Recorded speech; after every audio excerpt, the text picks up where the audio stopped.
Nem todas as casas são feitas para morar. Algumas foram construídas para conter algo.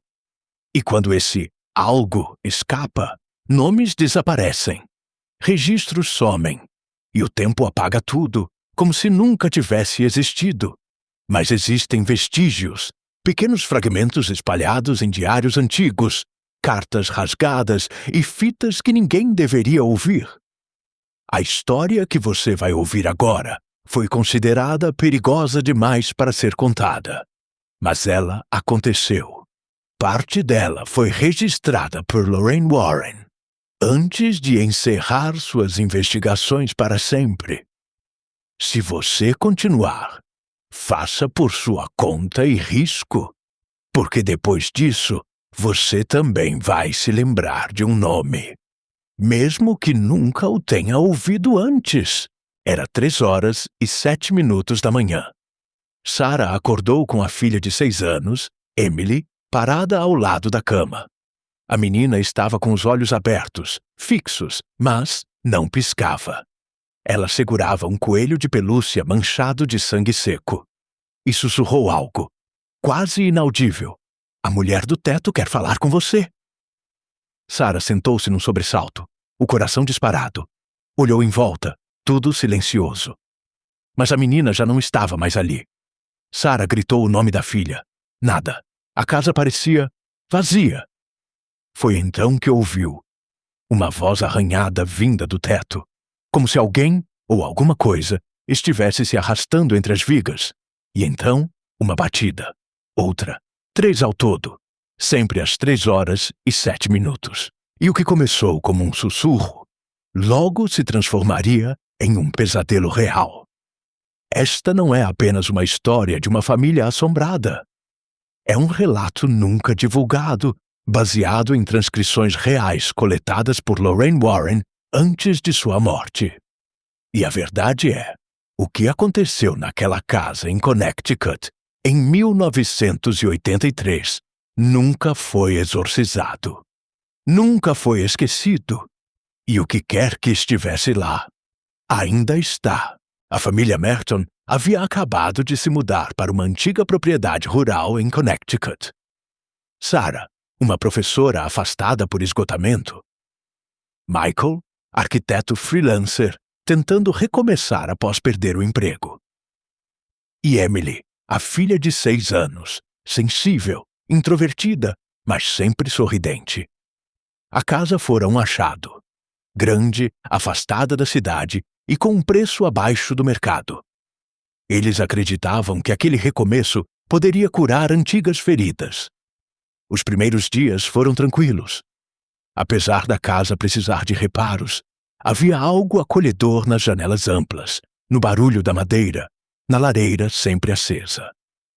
Mas logo, pequenos detalhes começaram a chamar a atenção. Objetos trocavam de lugar. Portas que rangiam durante a noite. Emily dizia que sua nova amiga imaginária, a mulher de vestido velho, contava histórias para ela antes de dormir. Sarah pensava ser algo inofensivo, até ver a filha conversando sozinha, encarando o teto. Ela mora lá em cima, mamãe. Ela canta para mim. Uma frase que se repetiria, noite após noite. No sótão, havia uma porta lacrada com tábuas antigas. Michael dizia que algum antigo morador deveria ter fechado por segurança. Mas Sarah não conseguia tirar os olhos daquela porta. Algo nela parecia errada. Uma presença, uma pulsação. Como se estivesse selando algo que queria sair. Emily começou a apresentar pequenos arranhões nas costas. O médico disse que poderiam ser do próprio sono. Mas Sarah sabia que não era isso, porque certa noite viu uma sombra rastejando pelo teto e ouviu a filha rir, no escuro. Tudo se intensificou na 3ª semana. Sarah acordava com marcas roxas nos braços, como se alguém a segurasse enquanto dormia. Michael começou a ter pesadelos frequentes, sempre o mesmo. Uma mulher de véu preto, sem rosto, parada no centro do sótão. O mesmo sótão que até então ninguém conseguia abrir. Emily desenvolveu uma fixação por círculos desenhados no chão. Começou a cantarolar uma melodia estranha, em latim. Sarah gravou uma das canções e mostrou a um padre local. A resposta dele foi clara. Isso é um fragmento de um antigo ritual de aprisionamento, algo que nunca deveria ser cantado. A casa, aos poucos, parecia viva. O relógio da sala parava sempre às 3h07. A temperatura despencava durante a madrugada. Um odor metálico tomava conta dos cômodos e as luzes piscaram até queimarem de vez. E então veio o episódio mais marcante. Sarah, sozinha no banheiro, viu seu reflexo se mover, antes dela mesma. A imagem sorriu, enquanto ela chorava. A partir dali, Sarah começou a questionar sua própria sanidade. Até que Margaret, a avó de Sarah, os visitou. Uma mulher cética, mas religiosa. E quando ela cruzou a porta da casa, congelou. Disse apenas uma frase. Essa casa não pertence a este lado. Ela implorou para que partissem, mas já era tarde, porque naquela noite, Emily desapareceu. A casa estava trancada, nenhuma janela aberta, mas a menina sumiu, como se nunca tivesse existido. Após o desaparecimento de Emily, a realidade se desfez. A polícia foi chamada. Cães farejadores, vizinhos, buscas pela floresta. Nada, nenhum rastro. Apenas um som gravado pela babá eletrônica do quarto da menina. 3 batidas. E uma voz rouca, como se viesse de dentro das paredes. A primeira já foi. Sarah, desesperada, entrou em contato com investigadores paranormais. Mas ninguém se dispôs a ajudar, exceto uma pessoa. Lorraine Warren. A médium já havia ouvido rumores sobre aquela casa. Chegou sozinha, durante uma tarde chuvosa. Ao cruzar a entrada, cambaleou. Disse que havia algo enterrado sob a casa, algo antigo demais para ter nome. Naquele mesmo dia, Lorraine subiu até o sótão e pediu para ficar sozinha por 10 minutos. Quando desceu, estava pálida, com o nariz sangrando. E disse, não é um espírito, é um selo, e vocês o quebraram. Lorraine explicou. A casa fora construída sobre um antigo local de sacrifício colonial, onde rituais eram realizados para conter uma entidade que se alimentava de almas. Toda geração, ela exigia 4. 3 pela fé, 1 pela carne. Emily era a primeira. Margaret, encontrada morta 2 dias depois, ajoelhada em posição de oração no quarto. Foi a segunda. Michael, que passou a vagar pela casa falando em línguas, foi levado para um hospital psiquiátrico, onde tentou arrancar os próprios olhos. A terceira. Sarah estava sozinha. Lorraine disse que a única forma de conter o mal seria refazer o selo, enterrando o quarto no sótão com um ritual à meia-noite. Mas já era tarde, porque no espelho da cozinha, Sarah viu 4 figuras de pé. Uma delas era ela mesma. Mark não conseguiu dormir depois da visita de Lorraine. Algo estava errado. Não apenas na casa, mas com a casa. Ele passou horas revirando o porão, tentando encontrar qualquer coisa que explicasse a origem daquilo tudo. Foi quando, sob uma tábua solta perto da parede de tijolos, ele encontrou uma caixa de madeira envolta em pano grosso e corda antiga. Dentro estavam cartas, todas assinadas por um padre chamado Thomas Bell. As datas? 1862.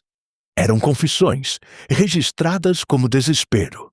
As cartas falavam de uma presença que não podia ser exorcizada, algo que não tinha nome, rosto ou origem, algo que tomava memórias, vozes, até a fé. Para detê-la, padres locais construíram uma casa-prisão. Uma estrutura erguida como selo, usando madeira sagrada, símbolos queimados e um quarto sem função, o sótão. Mas o padre escreve, cada geração, a fome retorna, 4 almas aplacam, 3 pela fé, 1 pela carne. Se o selo for rompido, não sobrará alma para conter. Mark fecha a caixa. As peças começam a se encaixar. O sótão não era um quarto qualquer. Era a cela. E eles abriram. Ele corre até Sarah para contar, mas ela está parada na cozinha, de costas, imóvel, murmurando algo. Quando ele se aproxima, ouve claramente: quarta, quarta, quarta. Ela se vira, sorri e diz com calma: faltava uma. O ritual era a última chance. Lorraine, enfraquecida, explicou como selar a entidade. Precisavam queimar o sótão com 4 objetos pessoais das vítimas: o coelho de pelúcia de Emily, o terço de Margaret, as anotações de Michael e algo de Sarah.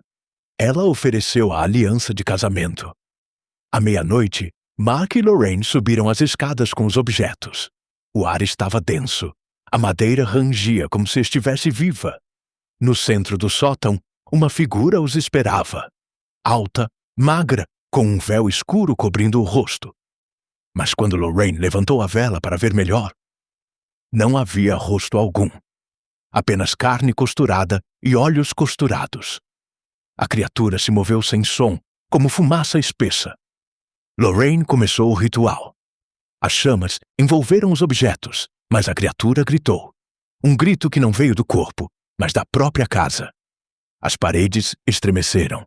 O teto se rachou. Mark viu por um segundo Emily parada no canto do sótão. Ela sussurrou: se ela for, eu fico. Sarah subiu as escadas correndo. Ela entendeu o que precisava fazer. Ofereceu o próprio corpo como selo. Lorraine implorou para não permitir. Mas Sarah entrou no círculo e começou a repetir as palavras do ritual. O fogo se intensificou. A criatura recuou. Um grito final. E então... silêncio. Quando o fogo foi contido, o sótão estava vazio. Sem Sarah, sem Emily, apenas as tábuas queimadas e um coelho de pelúcia no centro. Quando os vizinhos deram falta da família, a polícia foi chamada novamente. A casa estava trancada. Nenhum sinal de violência, arrombamento ou luta. Mas também nenhum sinal da família Merton.